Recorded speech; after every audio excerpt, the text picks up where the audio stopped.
Televize Prima uvádí seriál Věřte, nevěřte. Pořadem provází Jonathan Frakes. Žijeme ve světě, ve kterém existuje reálné i zdánlivě nemožné. Kde skutečnost na sebe bere podobu iluze a kde jsou některé věci nevysvětlitelné. Dokážete odlišit pravdu od smyšlenky? Vyzkoušejte si to. Podívejte se na následující příběhy a věřte, nevěřte.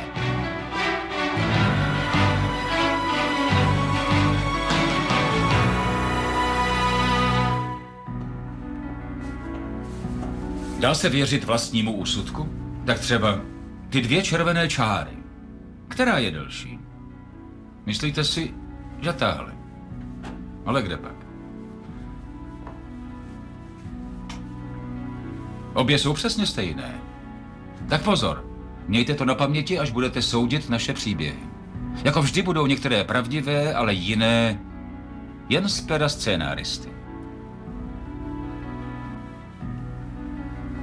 Existuje něco cennějšího než zrak?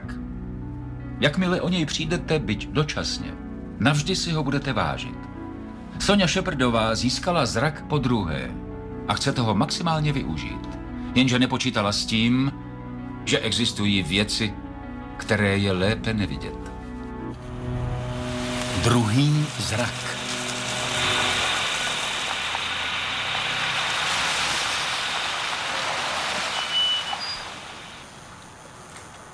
Před 2 lety postihla obě mé oči vzácná choroba rohovky.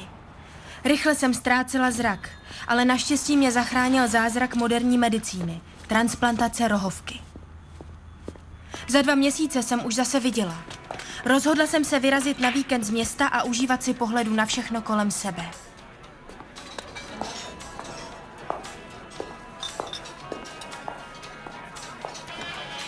Ta nemoc změnila můj pohled na svět. Prostě jsem si prohlížela svět novýma očima.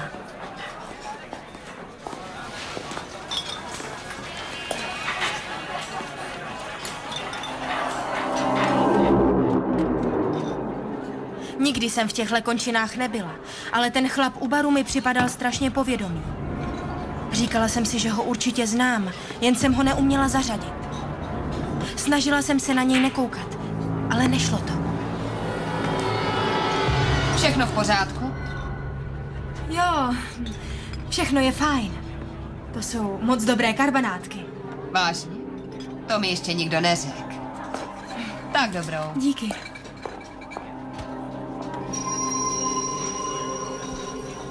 Nemohla jsem si pomoct.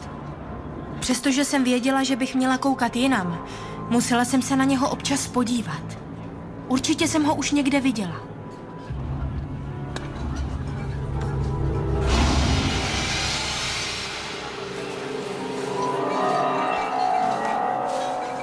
Nebyl to typ, se kterým je radno navazovat kontakt.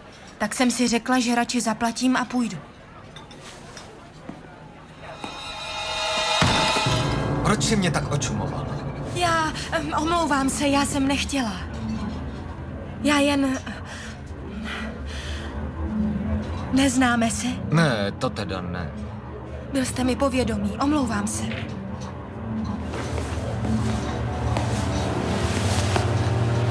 Tak už mě radši neočum. Nemám to vůbec rád. Je to jasný. Už jsem se vám omluvila.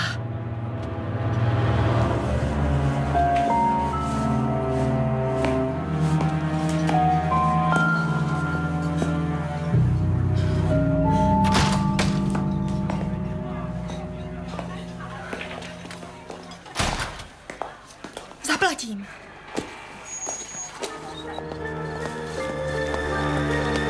Incident u baru mě tak rozrušil, že jsem se rozhodla odhlásit z motelu a jet dál. Jen jsem nechápala, proč mi byl ten hulvát tak povědomý. Proč jsi mě očumovala? Sleduješ mě, seš polda! Měla ses na mě přilepit! Nepřísahám, vezměte si všechno! Co to na mě hraješ? Tak řekneš mi to! Nic na vás nehraju a nechtěla jsem vás očumovat. Odpusťte. Ukážu ti, co je lítost. Prosím, nechte mě být. Drž hubu! Nebo tě oddělám. Nebudu křičet. To ti radím.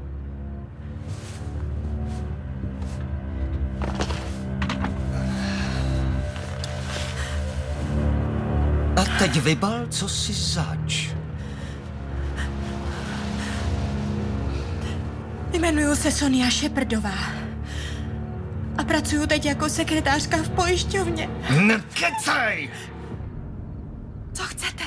Chci vědět, co jsi zač. Vždyť už jsem vám to řekla. Nevěřím ti. Kdo jsi? Ale proč mi nevěříte? Co jsi zač?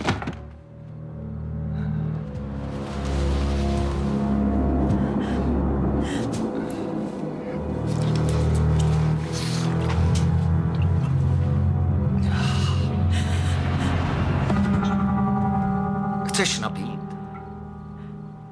Jak je libo?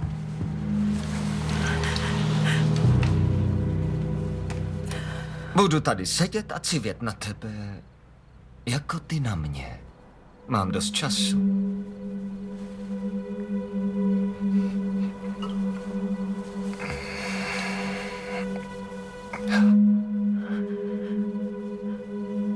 Řekneš mi to.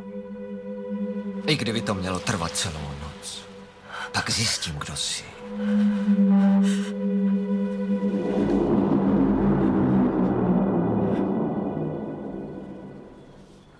Byla jsem si jistá, že mě zabije.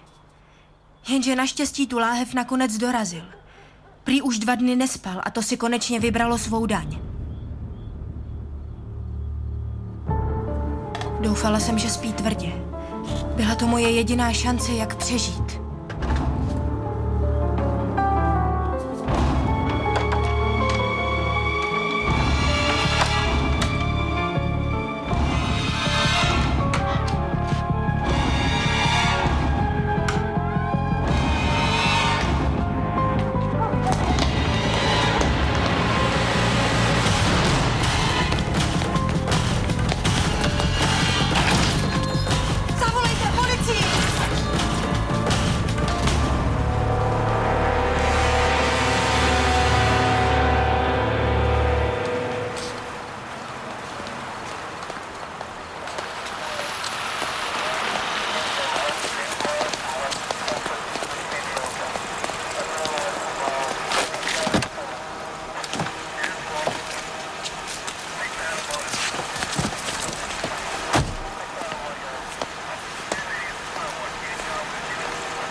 A bylo to tu znovu. Zírali jsme na sebe a já pořád netušila, kdo to je. Jak se cítíte? Už líp, díky. Už víte, kdo to je? Jistý Wes Hubbard. Máte štěstí. V Ohiu ho hledají pro vraždu. Zavraždil mladou ošetřovatelku. Tak v Ohiu. Jmenovala se Phyllis Higginsová. Byla tak ve vašem věku.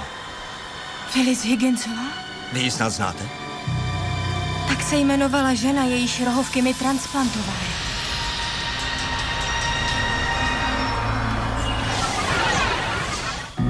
Je to možné? Mohly transplantované rohovky rozeznat osobu, kterou kdysi viděli? Možná ano. Například, díváte-li se do světla, obraz vám uvízne nějakou dobu na sítnici. Byl to snad duch zavražděné dívky, který Soňu donutil zírat na vraha? Nebo jí snad připomínal někoho, koho kdysi znala? Je příběh o transplantovaných rohovkách pravdivý? Nebo vás chceme zaslepit lží? To se dozvíme na konci pořadu. Teď už nás ale čekají sestry, které v ohrožení využijí síly psychického spojení. Jednovaječná dvojčata fascinují svět už odedávna. Vidíme to v literatuře, filmech, seriálech i reklamě. O příspěvcích psychologů ani nemluvě. Shannon a Carle Hughesovi jsou dvojčata spojená velmi zvláštním poutem. Jak ale uvidíte v dalším příběhu, pravda a klam se podobají jako vejce vejci a často nevíme, co je co. Pouto.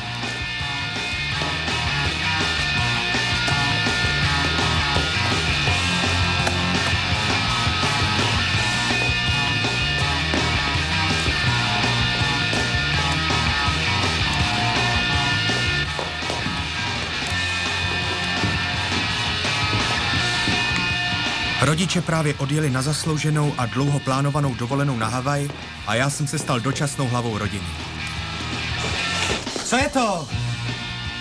Karla má nový CDčko. Glowworm. Co? Glowworm. Glowworm. Nejsou super? No, na tvým místě bych se na výběr jejich největších hitů radši moc netěšil. Hele, sice teď děláš hlavu rodiny, ale to neznamená, že se musíš chovat jako starý prďola. Dobře si vzpomínám, jaký stupidní kapely si poslouchal. Jo, stupidita je jedna z největších výsad mládí. Jak mi chybí. Ty, co je s Karlou? Už od rána je sticha. Má zas tu náladu. Já to slyším. Je to pravda. Jau. Promiň. A na co ty šminky? Jau. Dvojčata prý bývají psychicky spojená. Co se pamatuju, mezi Shannon a Karlou bylo vždycky těsné pouto. Nejenže obě poznali, co si ta druhá myslí, ale dokázali vnímat dokonce i jednotlivé pocity. Štěstí, smutek, bolest. S tebou je ten problém, že jsi příliš citlivá. To ty taky. Včera tě při 2. hodině pěkně bolelo břicho. Nebo to tak nebylo? Hele, nebylo to tak zlý. Navíc nejseš jediná, kdo takhle trpí. Jen pověz, co se ti stalo při těláku. Praštila jsem se do holeně. Celý den jsem kulhala. Pořád nechápu, jak to vy dvě děláte. Normál, nic zvláštního. Shannon se radši vyhnula otázce. Musí se totiž namalovat před mejdanem. Mejdáč? Fakt? Kryso. Naši to říkali dost jasně. Žádný mejdany, zatímco jsou pryč. Hele, vždyť o nic nejde. Prostě se sleze pár lidí u Natálie doma. Jen pár tuctů. Přeběhlice. Shannon. Hele, tuto větím mysleli, že nemáme pořádat žádný mejdany tady u nás doma. A jestli mi nevěříš, tak jim zavolej. Jsou v letadle. Smůla. Tak hele, děvenko, vymýšlíš si pěkně pochybný obezličky. Hlavně, že fungujou. A co to děláš? Co? Že si to CDčko můžu vzít? Neboj, dám na něj bacha. Opatrnost není tvoje nejsilnější stránka. Ach jo, k čemu mi je, že jsou naši pryč, když mám ségru takovou frfňu? Tak čau. Brácho, není možný, že mě třeba adoptovali nebo našli? Kašli na ní. Uděláme mejdan. Dáme si pizzu.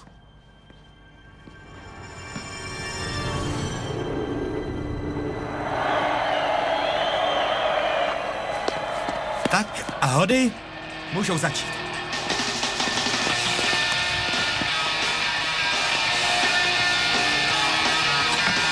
Co ten krám blbne? Myslel jsem, že si to CDčko odnesla. Vypni ten přehrávač. Ale ta hudba jde z televize.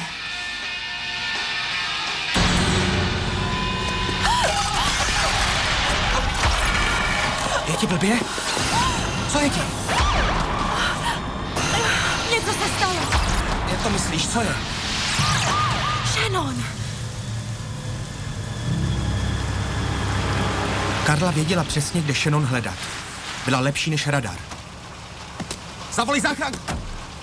Zatímco telefonovala, běžel jsem k Shannon.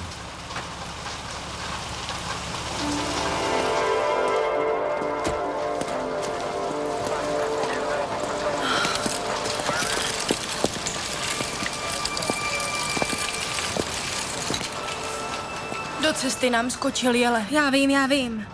Když jsem slyšela tu muziku, hned jsem se s tebou spojila. To je divný, já tu hudbu slyšel taky. Z telky. Jakou hudbu? To CDčko, co jsi od Karly půjčila. Já jsem blbá. Já to CDčko zapomněla doma.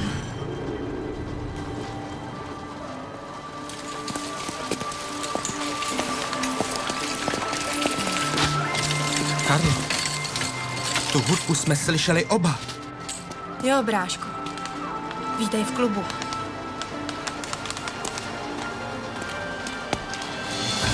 Zvláštní spojení mezi mými sestrami se opět projevilo, tentokrát, aby jedné zachránilo život. Jako už mnohokrát předtím cítila jedna bolest té druhé, ale tehdy poprvé a naposledy jsem měl tu čest pocítit jejich jedinečné pouto i já, a to díky písničce, kterou jsme prostě nemohli slyšet.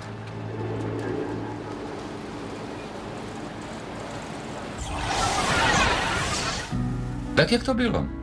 Upozornila snad ta hudba Karlu, že se její sestře něco stalo? Jak ale vysvětlíte hudbu z televize, když se hrál basketbal? Přeskočil signál? Víme ale, že si Shannon CDčko zapomněla vzít sebou. Tak dokážete při hodnocení příběhu dvojčat vidět vše úplně jasně? A nebo snad dvojmo? Jestli byl tento příběh pravdivý, vám řekneme na konci pořadu. Ale teď už vyjede na cestu dopravce, jehož omyl zásadně ovlivní osud mladého chlapce. Napadlo vás, jak moc jsme závislí na obyčejných ukazatelích? Asi ano. Vždyť nás všude obklopují. Archie Moore je typ člověka, který zná nazpaměť ulice i jejich číslování. Tento rodák ze Sydney je mořeplavcem moderní doby, který se na pouti k cíli neřídí hvězdami, ale ukazateli. Přesto ho na cestě čeká důležitá lekce. Neznámo vyznačeno nebývá. Odbočka do neznáma.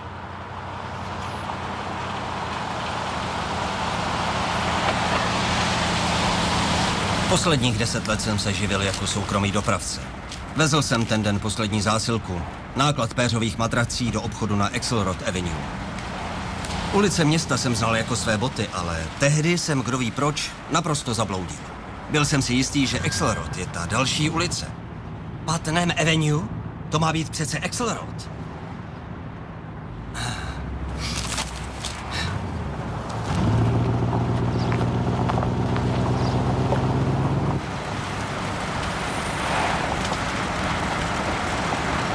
Kam se podělá? Oh!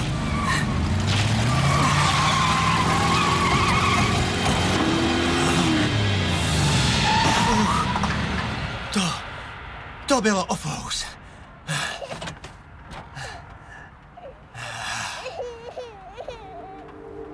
Co ten pláč?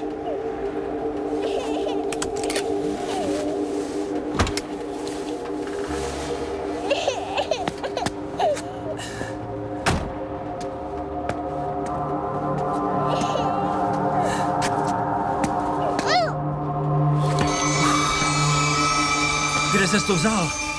Jak ses dostal na auto? Vypadl jsem z okna. To si děláš srandu. Vypadl jsi? Ty jsi spadl tam ze zhora? A není ti nic? Neublížil jsi? Tak to jsem rád. Měl jsi pořádnou kliku. To je... teda vejška. Jak se jmenuješ? Jmenuje se Clayton. Clayton Pitts. Kdo jste? Jimmy. Dělám domovníka. Claytone, co tu děláš? Spadl jsem. Prej spadl z okna a dopadl na ty madrace. Co? Blbost. Já vím. Vypadl jsi z toho okna? Tak vidíte. Nebýt té staré paní, tak bych sem nikdy nezabočil. Měl bys jí být vděčný. Jaké paní? To je jedno. Musím doručit náklad. Kde ten kluk bydlí? 3C. Chlapce jsme nechali u domovníků a vypravili jsme se za jeho babičkou. Paní Pitzová! To je divný. Nikdy nikam nechodí. Odemkněte.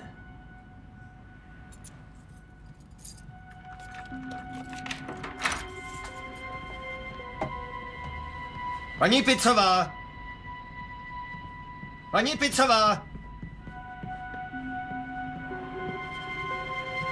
Paní Pitzová! Zavolejte sanitku.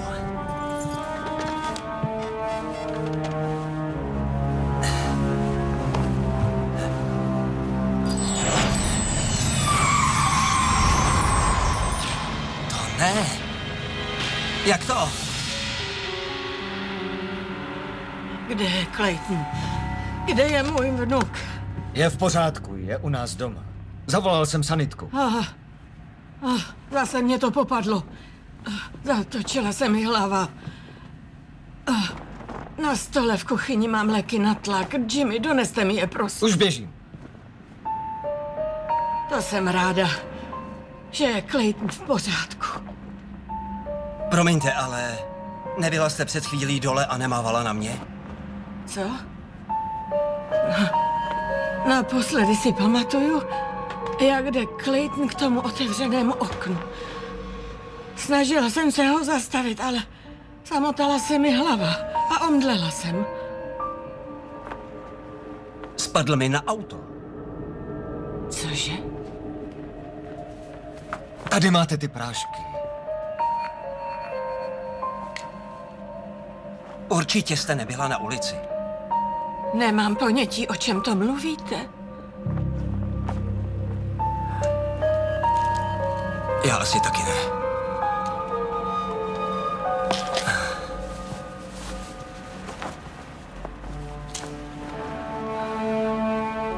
Už musím běžet.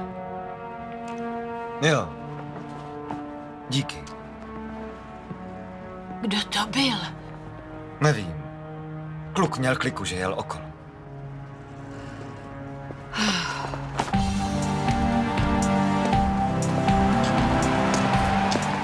Hlava mi šla kolem z toho, co se stalo.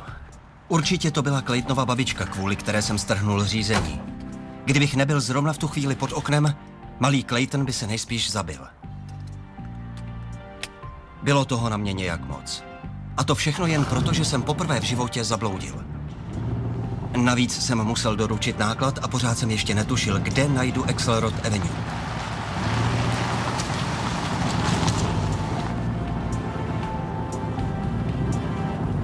Já věděl, že je ta ulice tady.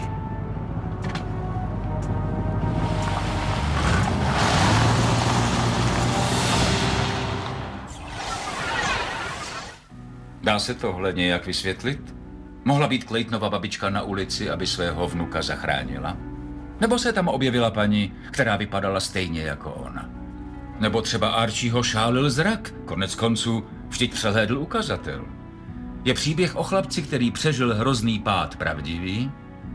Nebo vás máme zapadlé na hlavu? To se dozvíme na konci pořadu. Ale teď už nás čeká hypnóza a případ rozdvojené osobnosti. Co vám říká hypnóza? Někdo tak chce přestat kouřit nebo se zbavit strachu z létání? Jiný jen ze zvědavosti a pro zábavu. Tetria má ale jiný důvod. Trpí strašlivou klaustrofobii, o které mluví celý život a všude. Jenže za chvíli uvidíte, že není úplně jisté, o jaký život přesně jde. Kdo jsem byl? Soustřeďte se na krystal, Tede. Dýchejte zhluboka. Dobře. Ted, můj snoubenec, za doktorkou Haynorovou jít nechtěl. To všechno byl můj nápad. Cítíte, jak se uvolňujete. Dýchejte zhluboka. Výdech. Zapomeňte na starosti a osvoboďte svou mysl. Uvolňujte se. Ted celý život trpěl strašlivou klaustrofobií a já jsem doufala, že mu podobné sezení pomůže odhalit zdroj toho strachu. A teď zavřete oči.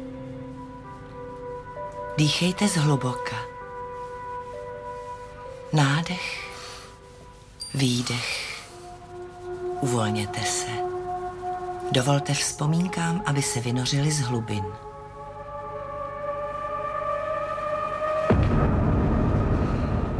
Dobře. A teď mi vyprávějte o domě, ve kterém jste vyrůstal. Popište mi ho. Byla to patrová farma z Břidlice. Daleko od všech lidí. Říkala jste, že žil ve městě. No ano, nedává to smysl. Vyrůstal v Seattlu. Na předměstí.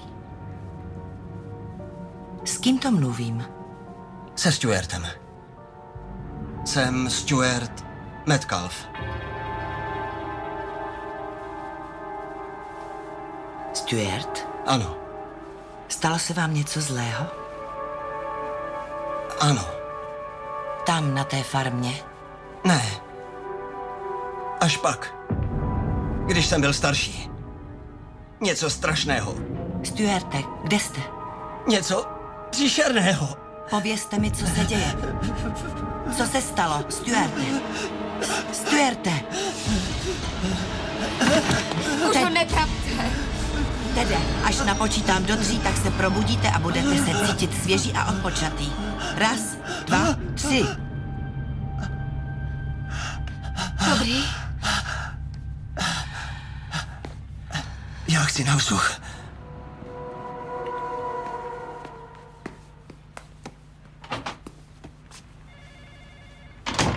Cheryl, říká vám něco to jméno Stuart Metcalf? Nezmínil se o něm Ted někdy? Ne, nikdy. Cheryl, možná nejde o nic vážného. Ale radši byste neměla riskovat. Rozumíte, co tím chci říct? Jdu za ním.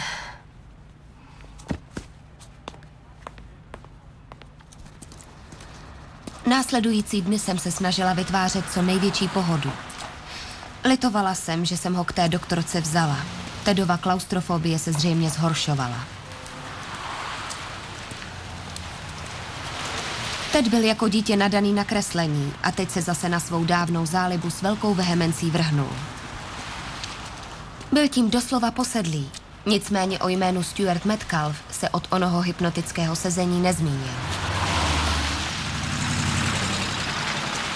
Tady jsme už byli. V téhle ulici ne.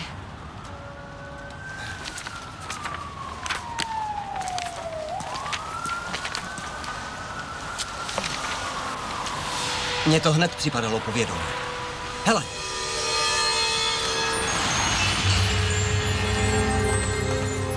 To je tahle budova. Jak jsi mohl namalovat?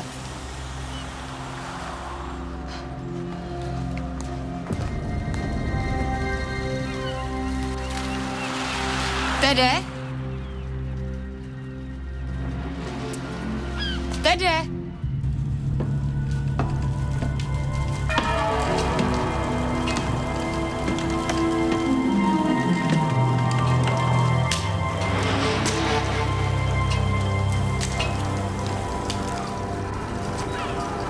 Tede? Tady dole! Kde jsi?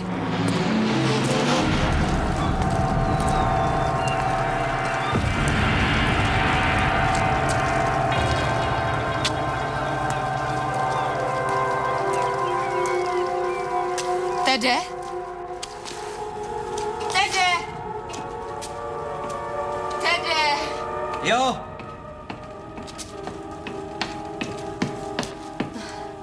Vyděsil jsi mě. Co tady hledáš? Je to tu jiné. Jiné než minule. Minule?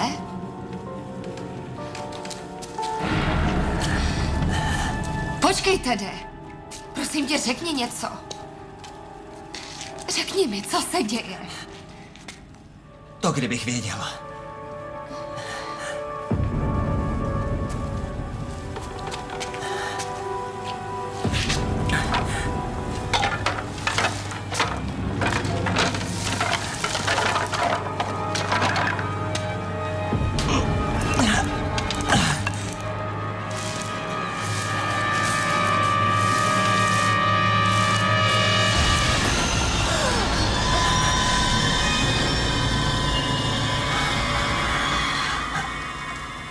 Jsi v pořádku? Jo. Co to tam máte?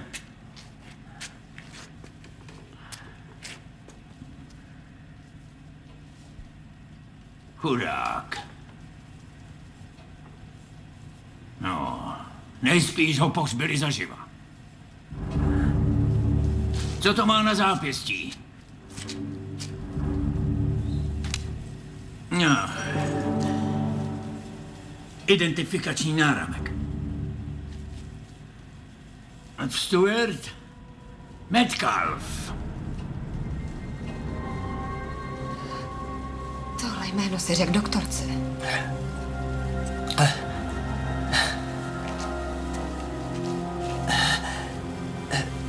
Zní to šíleně, ale kdysi jsem byl, myslím, on. Celé roky tady pohřbený.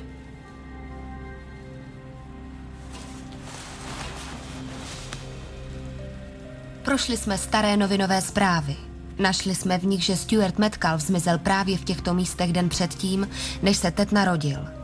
Mrtvola se nikdy nenašla, až teď. Tedova klaustrofobie po objevení těla zcela zmizela.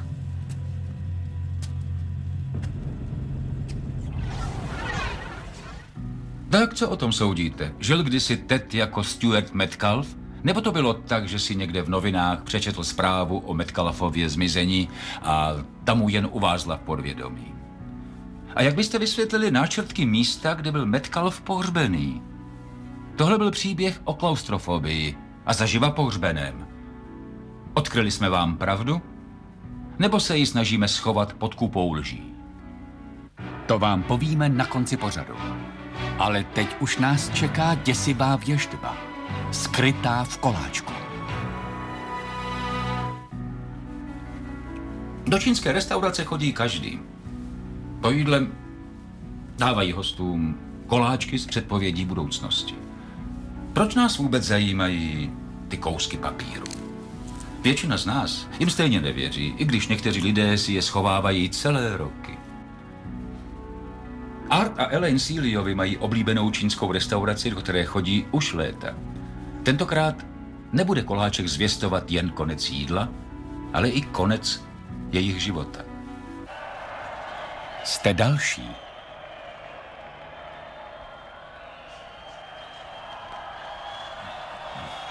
A měl možnost ještě přihrát. Koukni na ně. Ti by nevyhráli, ani kdyby jim šlo o život. Ryan se vrací. Elaine a Art spolu žili už 12 let. Jejich manželství by bylo šťastné nebýt jedné věci. Neměl jsem na ně sázet. Art byl totiž náruživý sázkař. Obrana! Obrana! Za tu dobu nechal u svého bookmakera tisíce, jenže v poslední době se mu vůbec nedařilo a prohrál víc než $100,000, které neměl. Arty, nedělej tady svinčík. Art byl nervózní. Věděl, že jde o ostré hochy a přestože mu patřil úspěšný obchod, tolik peněz sehnat nemohl. Jenže pak dostal nápad.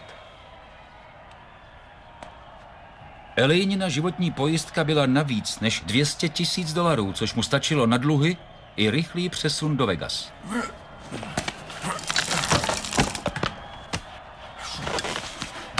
Vyvádíš jak malej. Nezlob se, Elaine.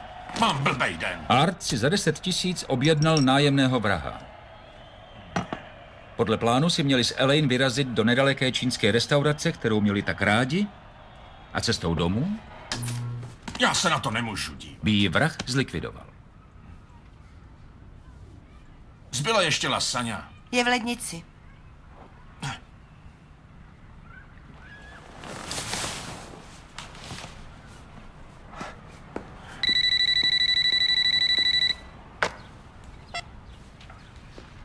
Halo? Jo, dobrý den. Nepovídejte, to je skvělý. Jo? Vážně? Jo, ještě vám zavolám.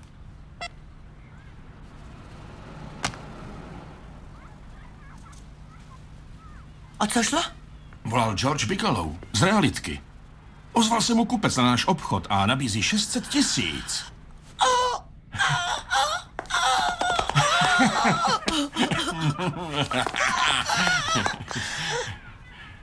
To bychom nemuseli pracovat. A mohli se odstěhovat na Palm Beach, jak jsme o tom vždycky snili. Arty, co je ti? Nic, nic, je to bez vás.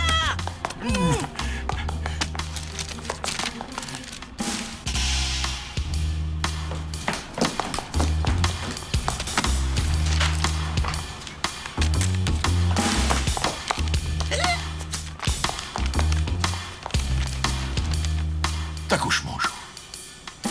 Ne, určitě. Chci tu vraždu odvolat.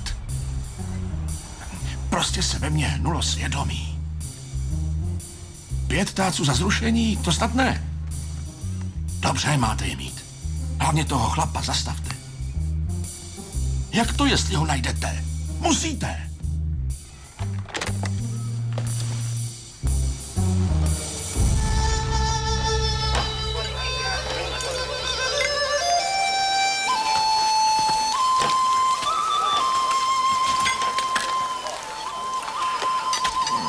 Už jsem to říkal a říkám to znovu. Tady dělají tu nejlepší kachnu na pomeranči.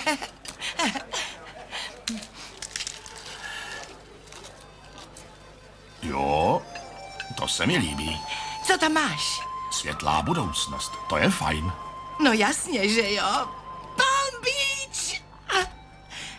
Co tam asi budu mít já?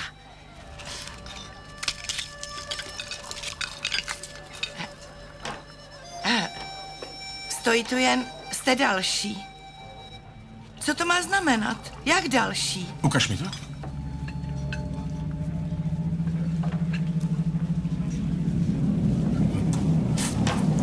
Nejspíš je to nějaký omyl. Jo. Věždba Artem otřásla. Pořád musel myslet na to, jestli se podařilo objednávku zrušit, anebo jestli se vrah pokusí Elaine zabít.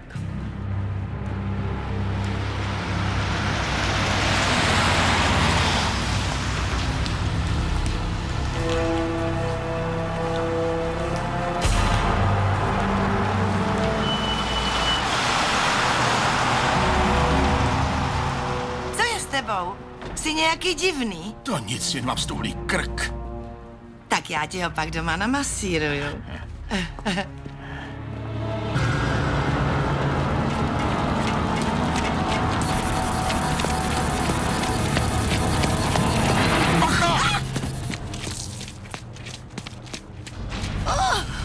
Proč jsi to udělal?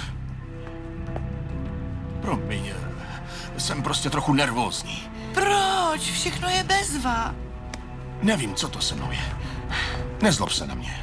To nic. Už abychom byli doma. Ta kachna mi dává nějak zabrat.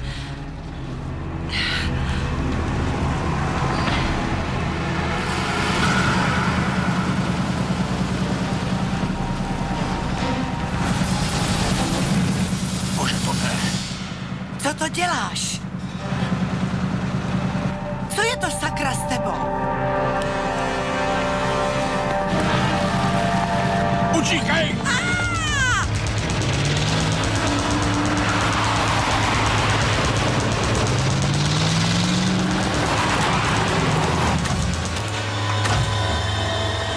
Lítáš v nějakým maléru? Elaine Cíliová, přišel jsem vám sdělit, že jste další. To ne! Vždyť jsem to odvolal! Právě jste vyhrála velkou cenu Kolosea a jste další vítězkou loterie našich supermarketů. Oba jste získali luxusní týdenní zájezd na Havaj s veškerými hrazenými výlohami. Blahopřejeme vám, vážení manželé Cíliovi! Slyšel jsi to, Arty? Jedeme na Havaj! Arty! Elaine radost neměla dlouhého trvání. Její manžel zemřel na místě na infarkt.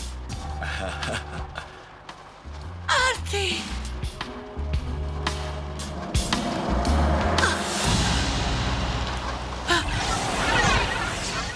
Tak jak byste to vysvětlili? Týkala se věžba v koláčku chystané vraždy, nebo se tam ocitla jen v rámci loterijní propagace? Pokud ano, jak mohli pořadatelé vědět, že tam Art a Elaine budou ten večer jíst? A co vůbec způsobilo Artův infarkt? Byly to roky poléhávání na gauči, nebo spíš špatné svědomí? Až budete určovat, zda byl tento příběh pravdivý, zkusíte slepě hádat, nebo se necháte inspirovat? Za okamžik se už dozvíme, které příběhy byly pravdivé a které byly jen a jen fikcí. Teď už zjistíme, které z dnešních příběhů byly inspirovány skutečností a které byly zcela vymyšlené. Co příběh o transplantovaných rohovkách, které pomstily vraždu dárkyně? Proč jsi mě očumovala? Sleduješ mě, seš polka? Ale ne! Měla ses na mě přilepit. Ne, přísahám, vezměte si všechno. Co to na mě hraješ? Tak řekneš mi to. Nic na vás nehraju a nechtěla jsem vás očumovat. Že by fikce? Ale ne. Podobná událost se stala před 20 lety na Floridě. Co ta dvojčata, kdy jedna dokázala cítit, že té druhé jde o život? Co si o to myslíte? Ale ta hudba jde z televize.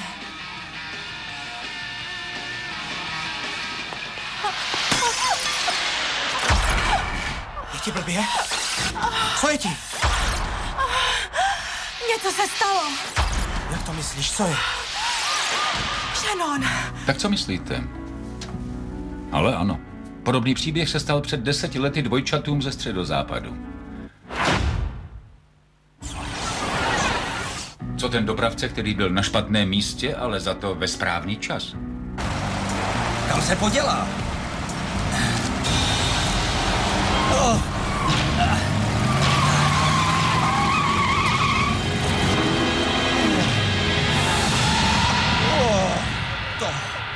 To bylo ofous.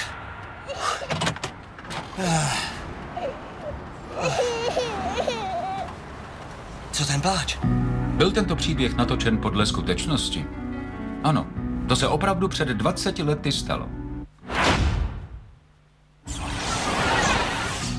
A co ten muž, který byl zřejmě v předchozím životě pohřben zaživa?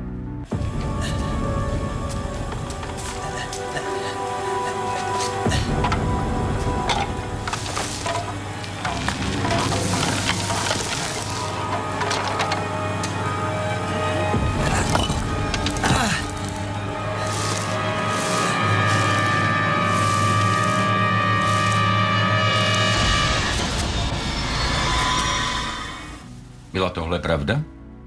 Nepak. Tahali jsme vás za nos. Co manžel, který chtěl zrušit objednanou vraždu a místo toho zemřel nakonec sám? Jaký je váš názor?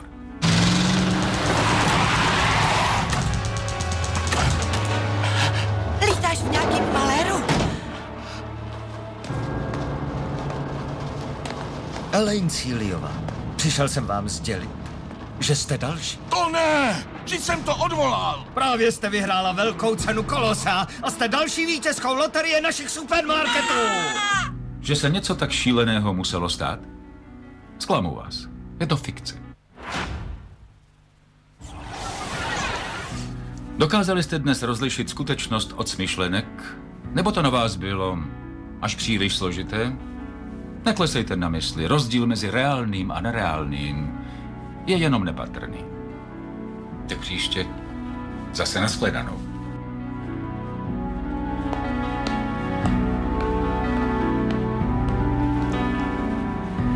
V českém znění Jiří Plachý, Svatopluk Šuler, Ivan Jiřík, René Slováčková, Jiří Hromada, Jana Altmanová, Ludmila Molínová, Karel Richter, Eliška Nezvalová, Jiří Plojhar, Pavel Kříž, Jan Wagner.